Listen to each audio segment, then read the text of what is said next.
మళ్ళీ ఒకసారి మనం అమెరికాకు వెళితే అమెరికాలో తానా కావచ్చు, ఆటా కావచ్చు, నాట్స్ కావచ్చు, నాటా కావచ్చు, అట్లాగే సిలికాన్ ఆంధ్ర వీటన్నిటితో కూడా మీరు ప్రయాణం చేశారు. చేసి ఆ తర్వాత మీరు ఆప్తాని అమెరికన్ ప్రోగ్రెసివ్ తెలుగు అసోసియేషన్ దానిని మీరు తెర మీదకు తీసుకొచ్చారు. మీరే సారథిగా వారధిగా ఎంతోమందిని అధ్యక్షులు కావడానికి మీరే తెర వెనక మొత్తం యంత్రాంగం మంత్రాంగం తంత్రాంగం నేర్పారు. ఏంటి అమెరికన్ ప్రోగ్రెసివ్ తెలుగు అసోసియేషన్ వ్యవస్థాపనకి దారితీసినటువంటి పరిస్థితులు ఏంటి, వాటి గురించి? ఇక్కడ ఈ సందర్భంగా నేను ఒక 2-3 కుండలు బద్దలు కొట్టాల్సి వస్తుంది. బద్దలు కొట్టాలి, కొట్టాలి, కొట్టి తీరాలి. ఇది మనం ఏంటంటే మన సామాజిక, అంటే నేను పల్లెటూరు బ్యాక్గ్రౌండ్ నుంచి వచ్చానండి. నేను 2 చూశాను. నేను పల్లెటూరులో పెరిగాను. I went to REC Jaipur, IIT Kanpur, ఇక్కడ యుఎస్ వచ్చి నేను 2 నాకు అటు చిరంజీవి అన్నట్టు గంజి బెంజి 2 చూశాను అన్నట్టుగా. శ్రీనివాస్ గారు, చాలా సంఘాలు వీటిలో అమెరికా సంఘాలు, అమెరికా తెలుగు సంఘాలు, దీనికి ఆప్తా కూడా అతీతం కానప్పటికీ కూడా ఇటీవల కాలంలో మీరు దీనిని ఏకఛత్రాధిపత్యం క్రిందకు తీసుకురావడం, లేకపోతే అసలు ఎన్నికలే లేకుండా ఏకగ్రీవంగా ఎన్నుకోవడం వంటి ప్రక్రియలకు మీరు శ్రీకారం చుట్టారు. అసలు అది ఎలా సాధ్యమైంది, ఏ విధంగా సాధించారు? ఇందాక చెప్పాను కదా, ఫౌండర్స్గా స్టార్ట్ చేసాము, బాగానే ఉంది. కానీ దాన్ని ఇప్పటికీ 10,000 ఫ్యామిలీస్తో మా నిత్య శోభాయమానంగా అది ముందుకు తీసుకెళ్తున్నారు. అంటే దానికి ముందుగా మా కార్యవర్గం మొత్తానికి అందరికీ నా నమస్సుమాంజలి. ఇప్పుడు ప్రస్తుతం వర్కింగ్ ప్రెసిడెంట్ వచ్చేసి త్రినాథ్ ముద్రగడ, లాస్ట్ ఇయర్ ఉదయ్ భాస్కర్ కొట్టే గారు, అంతకుముందు సుబ్రహ్మణ్యం జేజేవి సుబ్రహ్మణ్యం, అంతకుముందు నటరాజ్ ఇల్లూరి, అంతకుముందు గోపాల్ గొడపాటి, అంతకుముందు వెంకట్ చలమల శెట్టి, అంతకుముందు భాస్కర్ బండికల్లు, అంతకుముందు నేను, అంతకుముందు ఇక ఫస్ట్ ఈయన వెళ్తే శ్రీనివాస్ చంద్ర ఫౌండర్ ప్రెసిడెంట్, నేను ఫౌండర్ ప్రెసిడెంట్ ఎలక్ట్. అలా మొత్తం అందరం కష్టపడ్డాం. కానీ ఇప్పుడు మేము 500 మంది ఉన్నప్పుడు పడ్డ కష్టం వేరు, ఇప్పుడు 10,000 కుటుంబాలు ఉన్నప్పుడు పడే కష్టం వేరు. రోజుకి 100 కాల్స్ వస్తాయండి. మానిటర్ చేస్తూనే ఉండాలి, మానిటర్ చేయాలి. అన్ని పంచాయతీలు, వాడు నన్ను అక్కడికి వెళ్ళాడు, వీడు ఇక్కడ నన్ను అని ఇవే వస్తాయి. ప్రెసిడెంట్, జనరల్ సెక్రటరీ వాళ్ళు చాలా పేషెంట్గా వినాలి. మీరు నమ్మరు, ఇప్పుడు మీరు ఏ తెలుగు అసోసియేషన్ అయినా కూడా వాళ్ళ ఫ్యామిలీ టైం కన్నా, వాళ్ళ ఆఫీస్ టైం కన్నా వీటి మీద ఎక్కువ స్పెండ్ చేస్తారు సమయాన్ని. ఇదేంటి థ్యాంక్లెస్ జాబ్. ఇదేంటంటే ఒక పులి స్వారీ లాంటిది. ఒకసారి ఎక్కామంటే దిగటానికి కుదరదు. అయ్యేదాకా మనం యూ హ్యావ్ టు కంటిన్యూ. దాన్ని ఫైనల్గా చెడ్డ పేరుని అందరూ టార్గెట్ చేస్తారు. ఎందుకంటే ఇప్పుడు ఏదైనా ఒక డెసిషన్ తీసుకున్నప్పుడు అందరికీ రుచించదు. కొంతమందికి ఫేవర్గా ఉంటుంది, కొంతమందికి అన్ఫేవర్గా ఉంటుంది. సో టార్గెట్ చేస్తూ ఉంటారు. అది సామాన్య సహజం. ఎలక్షన్స్ వచ్చేసరికి ఏమవుతుందంటే ఇప్పుడు దాదాపు 15 తెలుగు అసోసియేషన్స్ ఉన్నాయండి, నేషనల్ ఆర్గనైజేషన్స్ అమెరికాలో. ఇప్పుడు తెలంగాణ ఫామ్ అయినా కూడా అందరు వాళ్ళు చాలా వచ్చినాయి. చాలామంది ఏమంటారు, ఇన్ని అవసరమా అంటారు. అవసరం అంటే దాంట్లో కంట్రిబ్యూట్ చేసేవాళ్ళు ఇప్పుడు ఎప్పుడైనా సరే ఒక కొత్త తెలుగు అసోసియేషన్ ఏర్పడుతుంది అంటే దానికి కారణం ఏంటంటే ఉన్న ఆర్గనైజేషన్లోనే, ఉన్న యాజమాన్యంలోనే వాళ్ళ పొసక్క 10 మంది ఉంటే 7 ఒక పక్క ఉంటారు, 2-3 రెండో వైపు ఉంటారు. సో వాళ్ళు ఏం చేస్తారు, వాళ్ళు చాలా కష్టపడ్డారు ఇంతకాలం. వాళ్ళు కూడా ఏం చేస్తారు, సరే మా మొక్క మేము పట్టుకెళ్తామని వాళ్ళు జాయిన్ చేసిన వాళ్ళని ఇంకా నయం, ఇంకా నా మెంబర్స్ కొంతమంది చోరీ చేసుకొని తీసుకెళ్తారు ఆ డేటా మొత్తాన్ని. సో అలాంటి ప్రబుద్ధులు కూడా ఉన్నారు, అలాంటి ఆర్గనైజేషన్స్ కూడా ఉన్నాయి. సో వాటి గురించి మన ప్రస్తుతం సో కానీ జెన్యూన్గా ఆర్గనైజేషన్స్ ఏర్పడ్డాక వాటిని సపోర్ట్ చేసుకుంటూ వెళుతున్నారు. అది అందరికీ అది ఆహ్వానించదగ్గ విషయం అండి. ఎందుకంటే మీకు ఎక్కువ ఆర్గనైజేషన్స్ ఉంటే ఇక్కడ అందరు గోల్ ఒకటే, common goal. Back home Andhra తెలంగాణలో మన తెలుగు ప్రజలకి మనం సేవ చేయాలి.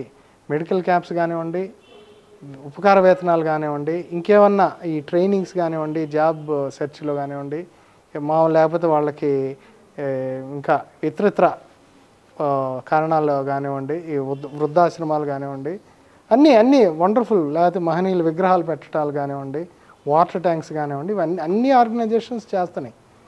ఎక్కువ చేస్తారు, ఎక్కువ ఆర్గనైజేషన్స్ ఉంటే తప్పే ఉంది. ఇప్పుడు మీకు వచ్చిన నష్టం ఏంటి? ఇప్పుడు క్వశ్చన్ చేసేవాడు ఎప్పుడు $1 ఇవ్వడం, ఇటు పొల్ల అటు తీసి పెట్టడం.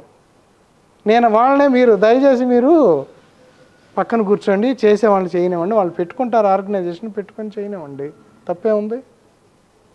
అదొకటి, అదొక పాయింట్. ఒకటి ఈ సందర్భంగా కొండ బద్దలు కొట్టారు. ఇంకొక కొండ ఇప్పుడు బద్దలు కొడుదురు. జనసేన ముద్ర ఎక్కువ పడింది ఆప్తా మీద, ఎందుకు పడింది? ఆబ్వియస్ అండి, వెరీ ఆబ్వియస్. ఇది కమ్యూనిటీ బేస్డ్ ఆర్గనైజేషను. మిగతా వాటిలో పేరు కమ్యూనిటీ అని పెట్టుకోకపోయినా అది ప్రిడామినెంట్లీ అందరికీ అర్థమవుతున్న విషయం. అన్నీ కమ్యూనిటీ బేస్డ్ ఆర్గనైజేషన్స్. అంటే ఈ తెలంగాణ బేస్డ్ కాకుండా ఇప్పుడు మన తెలుగు ఆంధ్ర బేస్డ్గా ఉన్నవి. ఇది కూడా మాది ఆప్తా కూడా అంతా తెలంగాణ కాపులు అందరూ ఉన్నారు దాంట్లో. సో అది కమ్యూనిటీ బేస్డ్ ఆర్గనైజేషనే. కానీ ఎందుకు పడిందంటే 80% యూత్ అందరూ ఏంటంటే, ఇప్పుడు మీకు ఫేస్బుక్ సోషల్ మీడియాలో చూస్తున్నారు కదా, తెలుగుదేశం అంటే ఒక కమ్యూనిటీ, వైఎస్ఆర్సీపీ అంటే ఒక కమ్యూనిటీ, అలాంటి జనసేన అంటే ఇంకో కమ్యూనిటీ. ఇలా వాళ్ళ ప్రయారిటీస్ మూలాల్లోకి వాళ్ళు ప్రయాణం చేశారు. కానీ ఇక్కడ నేను as a founder, as a leader ఒక విషయాన్ని ఖండిస్తున్నాను. ఏది ఇప్పుడు మేము ఫస్ట్ 2015 నుంచి కన్వెన్షన్స్ పెద్దవి చేస్తున్నాము. దానికి బొత్స గారు, కన్నా గారు అందరూ వస్తున్నారు. వాళ్ళు ఏ రోజు వాళ్ళ పార్టీలని ఎప్పుడు వాళ్ళు అక్కడ వచ్చి ప్రొజెక్ట్ చేయలేదు. కొన్ని చూసాం, కానీ ఎంత చాలా నీచ నికృష్టంగా ఉంటాయి. అక్కడ వచ్చి కొట్టుకుంటూ ఉంటారు. ఇప్పుడు ఇండియాలో జరిగే కొన్ని యూట్యూబ్లో చూస్తుంటే వాళ్ళు వచ్చి పీకలు పట్టుకుంటారు. అక్కడికి వచ్చి ఇప్పుడు కమ్యూనిటీ బేస్డ్ డేస్ జరుగుతుంది, అక్కడ వచ్చి తెలుగుదేశం, కాంగ్రెస్, వైఎస్ఆర్సీపీ అని వాళ్ళంటే ప్రసన్నం చేసుకోవటానికి ఒక బానిసత్వపు ధోరణి అది. అక్కడొచ్చి ఎందుకు వాళ్ళకి అవసరం అది? వాళ్ళ బాసుల్ని, సుప్రీం బాసుల్ని ప్లీజ్ చేయటానికి వాళ్ళు కక్కుర్తి బ్యాచ్ అనమాట. లక్కీలీ అలాంటి వాళ్ళు ఎవరు రారు. వీళ్ళు చాలా హోందాగా, వీళ్ళు వెరీ వెరీ డిగ్నిఫైడ్ పొలిటీషియన్స్. కన్నా గారు, బొత్స గారు, మండల గారు, వీళ్ళు ఎప్పుడు ఏ రోజు వాళ్ళ పార్టీలు ఎప్పుడు వాళ్ళు ఏంటంటే they come appreciate and what we're doing and how you can give more back to the community and how you can grow along with వాళ్ళు ఎప్పుడు అందరు చెప్పేది ఒకటేనండి, you can never grow alone by yourself, you always have to coexist with other major communities. అంతేగాని ఎవరు బుద్ధి ఉన్నవాడు ఎవడు మీరు ఒక్కళ్ళే వెళ్ళండి అంటే అది ఎక్కడ ఫిల్మ్ ఇండస్ట్రీలో ఎక్కడ సాధ్యపడదు. కాకపోతే ఏంటంటే ఆత్మగౌరవం, నినాదం వాటి మీద ఏంటంటే కొద్దిగా ప్రైడ్ ఉంటుంది ప్రతి కమ్యూనిటీకి. సో దాన్ని అలా క్యారీ ఫార్వర్డ్ చేసుకుంటూ you have to coexist, no other way. ఇప్పుడు నాకు ఫ్రెండ్స్ చూస్తే మా కమ్యూనిటీ కన్నా మిగతా వాళ్ళు ఎక్కువ, బ్రాహ్మిన్స్, కమ్మాస్ వాళ్ళు ఎక్కువ ఉంటారు నాకు మన కమ్యూనిటీ కన్నా. అంటే ఫ్రెండ్స్, బంధువులు కాదు నేను ఫ్రెండ్స్ అంటే ఏంటి మరి? అగైన్ కంపాటబిలిటీ, సంగీతం, సాహిత్యం, ఈ టేస్ట్ ఎక్కడ మ్యాచ్ అవుతుంది, అలా మన మైండ్ ఎప్పుడు నాది ఎప్పుడు స్కాన్ చేసుకుంటూ ఉంటాను. That is friendship, that has nothing to do with the community related stuff.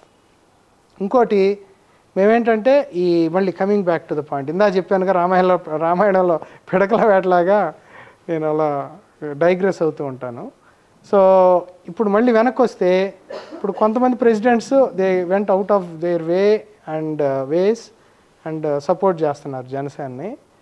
అది వాళ్ళ ఇష్టం, వాళ్ళు పర్సనల్గా they wanted to do that and we have no right to say don't do that.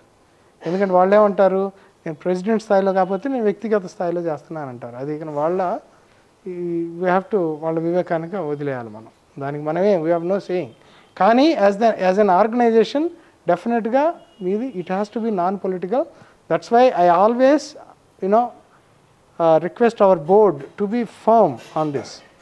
ఇప్పుడేంటి, ఒకసారి కన్వెన్షన్ జరుగుతుంటే కొంతమంది ఔత్సాహికులు ఏం చేస్తారు, అమ్మటి రాంబాబు వస్తే తాట తీస్తాము, అది ఇట్స్ వెరీ రాంగ్, అలా అనకూడదు. ఇంకో కుండ బదులు పెట్టానా? Please do subscribe to Telugu Rajyam channel. Please do subscribe to Telugu Rajyam channel. Please do subscribe to Telugu Rajyam channel. Hi అండి, నేను మీ ఆర్పీని, నెల్లూరు పెద్దారెడ్డి చేపల పులుసు ఓనర్ని. మీరు తెలుగు రాజ్యం అనే ఈ యూట్యూబ్ ఛానల్ సబ్స్క్రైబ్ చేసుకుని మంచి మంచి వీడియోలతో వస్తారు. Thank you so much. Hi people, I'm Sonakshi Verma and you please watch Telugu Rajyam and please subscribe to the channel.